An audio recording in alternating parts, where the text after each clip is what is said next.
بسم اللہ الرحمن الرحیم نحمدہ ونصلی علی رسولہ الکریم اما بعد۔ آج کی نماز تراویح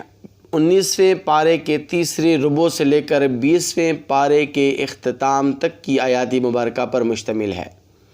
اس 19ویں پارے کے آخر میں سورہ نمل کے اندر اللہ تبارک و تعالی نے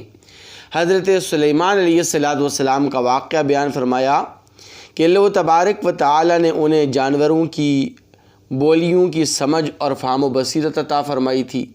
چرند پرند کو ان کے لیے تابع بنایا تھا، جنات کو ان کے لیے مسخر فرما دیا تھا۔ فرمایا کہ ان واقعات کے اندر اہل عقل کے لیے نصیحت ہے۔ اس کے بعد اللہ تبارک و تعالی فرماتے ہیں کہ زمین و آسمان میں غیب کا علم صرف اور صرف اللہ تبارک و تعالی کے پاس ہے،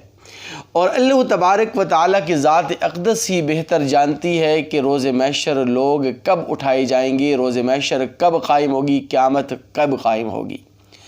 اس کے بعد سورہ قصص کا آغاز ہوتا ہے۔ سورہ قصص کے اندر حضرت موسیٰ علیہ السلام کی بعثت کا واقعہ اور پھر فرعون کی ہلاکت اور تباہی کا پورا واقعہ بیان ہوا ہے، اور اللہ تبارک و تعالی نے اس حقیقت کو بیان فرمایا ہے کہ اے میرے محبوب پیغمبر صلی اللہ علیہ وسلم، لوگ اس حقیقت پر غور کیوں نہیں کرتے کہ اگر اللہ تبارک و تعالی پوری کائنات میں اور تمہارے اوپر ہمیشہ ہمیشہ کے لیے تاریکی کو طاری فرما دیں، اندھیرے کو طاری فرما دیں، تو کون ہے جو تمہیں اس اندھیرے سے نکال کر روشنی میں لا سکتا ہے؟ اس لیے اللہ تبارک و تعالی نے اس کائنات کے نظام کو دو حصوں میں منقسم فرمایا، دن اور رات۔ دن کی روشنی میں تم رزق معاش تلاش کرتے ہو، رات کی تاریکی کے اندر تم عبادات اور طاعات کرنے کے ساتھ ساتھ چین سکون کی نیند اور راحت اور آرام حاصل کرتے ہو۔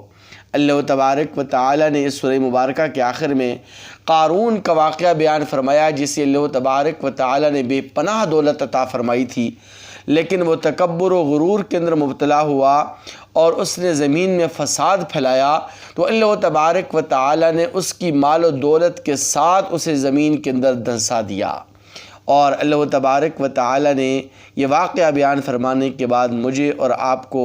یہ حقیقت سمجھا دی ہے کہ اللہ تبارک و تعالی کے عذاب اور اللہ تبارک و تعالی کی گرفت سے مال و دولت نہیں بچا سکتی، بلکہ تقوی اور پرہیزگاری ہی ایسی چیز ہے کہ جس سے ہم اللہ تبارک و تعالی کے عذاب اور گرفت سے بچ سکتے ہیں۔ اس کے بعد سورہ عنکبوت کا آغاز ہوتا ہے۔ سورہ عنکبوت کی ابتدا میں اللہ تبارک و تعالی نے فرمایا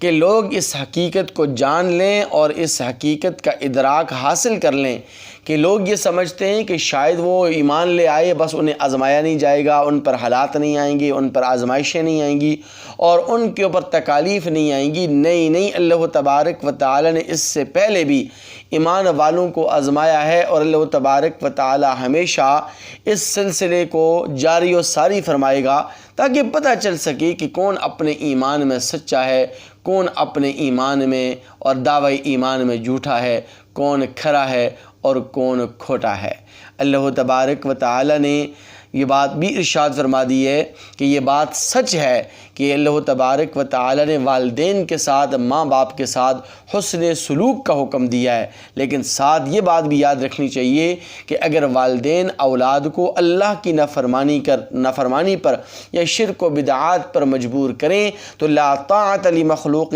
فی معصیت الخالق کے تحت کسی بھی شخص کو ایسے معاملے میں والدین کی اتباع اور اطاعت کرنا جائز نہیں ہے۔ اللہ تبارک و تعالی نے نوح علیہ السلام کا واقعہ بیان فرمایا کہ 950 سال تک انہوں نے اپنی قوم کو دعوت دی، لیکن قوم نہ مانی، نتیجے کے اندر قوم طاعون کے عذاب کے اندر ہلاک ہوئی۔ اللہ تبارک و تعالی نے حضرت ابراہیم علیہ السلام، حضرت لوط علیہ السلام کی اقوام کے واقعات بیان فرمانے کے بعد یہ اٹل حقیقت بیان فرما دی ہے کہ اللہ تبارک و تعالی نے روز محشر قائم کر رکھا ہے، اور روز محشر ضرور قائم ہوگا۔ جب روز محشر قائم ہوگا تو اہل عقل بھی جان لیں گے، اہل علم بھی جان لیں گے، اہل دانش بھی جان لیں گے کہ اللہ تبارک و تعالیٰ کے فرمانہ فرامین میں اور نبی کریم صلی اللہ علیہ وسلم کی فرامین میں کتنی حقانیت اور کتنی صداقت تھی۔